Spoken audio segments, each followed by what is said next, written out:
Shalom, épouse de Christ, shalom à vos frères et sœurs.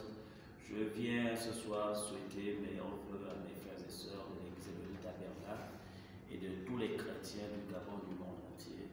2022 n'a pas été facile pour certaines personnes avec la Covid qui est rentrée en jeu. Et nous croyons que cette année, Dieu va bénir encore l'église et tout le monde entier. Nous souhaiterons que cette année, que les gens s'attardent de plus en plus à la parole, parce que nous voyons tous les signes que les prophètes ont prédit, que Jésus-Christ a prédit quand les apôtres lui ont posé la question, est-ce que ce sera la fin? Il a dit, voici, voici. Et il a dit certaines signes, et quand nous remarquons, nous voyons ces signes s'accomplir devant nous, mais les gens ne font pas attention. Or Jésus a dit, quand vous verrez ces choses, sachez que je suis à la porte.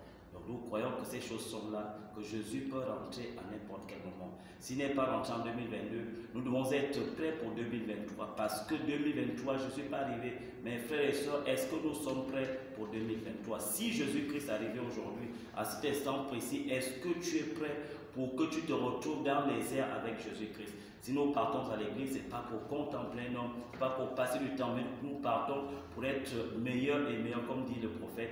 Et moi, je pense que nous devons faire une prise de conscience pour l'année qui est passée et cette année qui va commencer. Que ceux qui n'ont pas pu marcher en 2022, que 2023, nous soyons prêts au cas où la sonnette d'alarme va retentir, que tous les chrétiens soient prêts. Parce que Jésus-Christ a dit, il viendra comme un voleur. Moi, je pense qu'il ne viendra pas comme un voleur pour l'épouse, mais pour ceux qui ne croient pas la parole. Parce que l'épouse vit selon les promesses de Dieu. Donc, si Dieu a promis, moi, je pense que Dieu a laissé le rudiment pour que l'épouse soit prête. Pourquoi? Parce qu'un homme ne peut pas cacher la vérité à son épouse. Si tu aimes ta femme, tu lui diras tout. Et si nous sommes l'épouse de Christ, moi, je crois évidemment que Dieu a prévenu son époux de telle sorte que je viendrai après telle ou telle chose, même s'il n'a pas dit le jour, même s'il n'a pas donné l'année, mais il a donné les indices qui nous permettent de nous apprêter, savoir que notre époux est déjà à la porte, et à nous l'épouse de nous apprêter afin qu'il nous trouve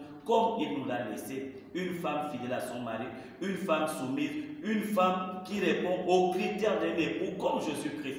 Pas faire semblant. Nous ne partons pas à l'église pour faire ça ou de plaire un homme, mais nous partons pour rencontrer Jésus-Christ. Voilà pourquoi je dis à mes frères et sœurs, si nous remarquons qu'il y a des choses qui n'ont pas marché, il est temps encore que nous revenions à Jésus-Christ. Et Jésus n'est rien d'autre que la parole. Donc il faut que nous revenions à la parole originelle. La parole que Paul a prêchée, que Pierre a prêchée, que Jean a prêchée, que tous les hommes ont prêché. C'est cette parole, puisque Dieu ne change pas. La Bible déclare que Dieu est le même hier, aujourd'hui et pour toujours. Si Dieu est le même dans les actes, si Dieu est le même dans la résurrection, si Dieu est le même dans les miracles, dans les prodiges que nous proclamons l'Église, il est aussi le même dans sa parole. Et sa parole nous impose que tout passera, mais seule la parole de Dieu ne passe pas. Donc, frères et sœurs, je vous invite à redoubler de vigilance, à être en communion parfaite, comme nous le disons en ce moment, sur le message que nous prêchons pour l'année qui vient, n'est-ce pas? Nous devons être prêts, nous devons être en communion,